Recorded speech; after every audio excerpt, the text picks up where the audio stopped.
Live from Radio Row, SportsGrid's coverage of Super Bowl 59. Joe Lisi, Gregg Sussman, and Pat Leonard of the New York Daily News and Talking Ball podcast joins us. Yes, I got that.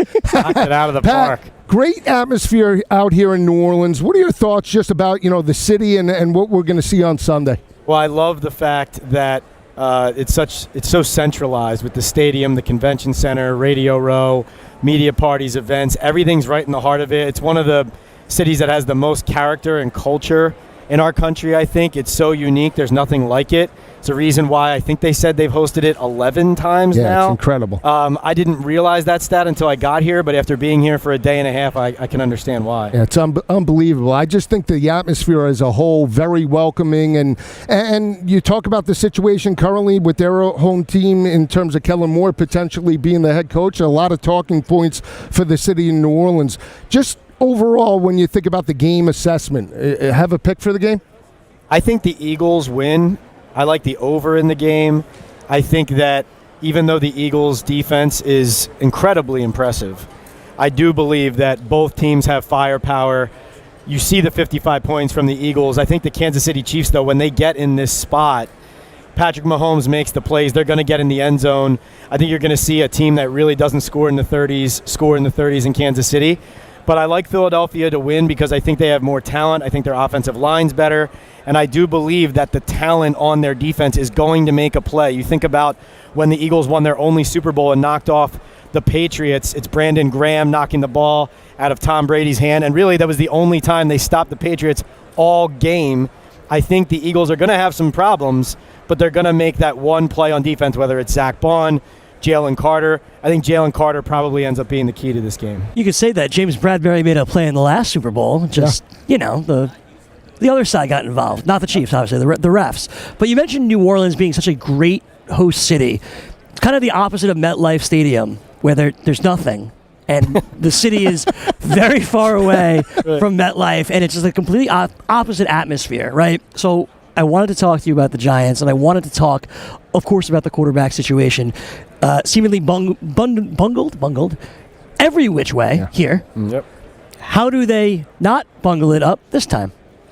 They're in a really awkward position, Greg, because if they, let's say at number 3, you don't draft Cam Ward or Shedeur Sanders, and you take Abdul Carter or Travis Hunter, you're adding a really good player to a hopefully sustainably good roster over the long haul.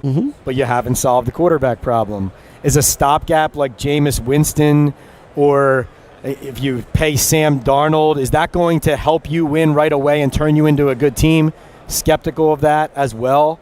But if you draft Shedeur, if you draft Cam Ward, if you go the rookie quarterback route, now the roster doesn't have that extra first-round talent to go along with Malik Neighbors. Right. And you're looking at the cupboard being bare around the quarterback, and you're going back into the meeting after the 4th season of Joe Schoen and Brian Daboll, and it's probably another one more year, John, conversation. So they're in a rock and a hard place. See, I think now the situation with the New York Giants is similar to what Eberflus had in Chicago. They should have never brought back Matt Eberflus with a rookie quarterback, right? Coming in, number 1 overall pick, you blow it up, you start fresh with a new offensive scheme. It was a recipe for disaster. You can make the assessment that Caleb is in the same situation as Justin Fields a couple of years ago, right? So if the Giants, and I brought this up to our team, I talk about it consistently, the biggest thing the New York Giants did and the worst thing they did was winning in year number 1.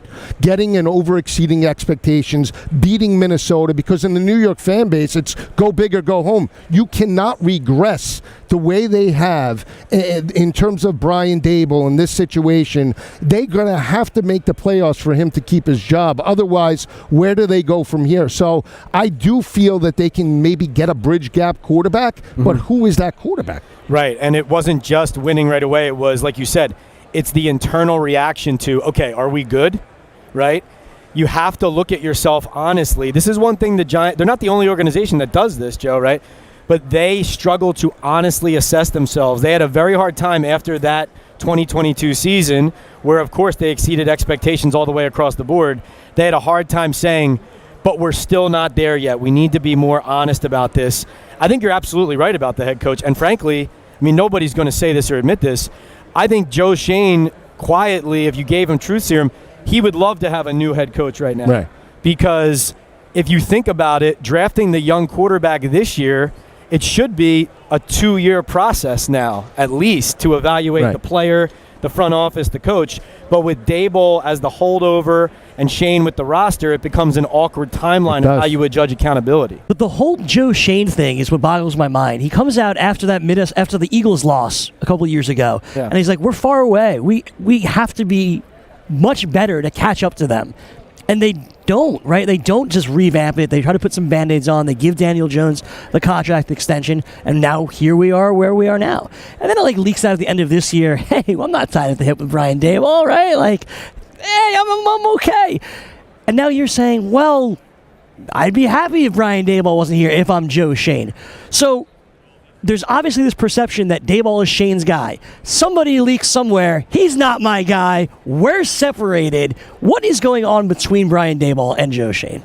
So the united front they present cracked this season, especially at the end of the year when they were retained, Gregg, and they broke routine in conducting separate press conferences. And I don't mean Daboll was at the podium, then walked off. Shane walked by, patted him on the shoulder, walked over. Daboll did an awkward podium on the field, in the field house with the Super Bowl banners hanging, and was actually very confrontational with us in the media. And then at that time, we didn't even know if Joe Schoen was going to speak. And then we walked in and it turned out, he is going to be available. He's going to be in the auditorium. Instead of at the dais, the two of them sitting there, kumbaya, all that, they're not even putting on the front anymore.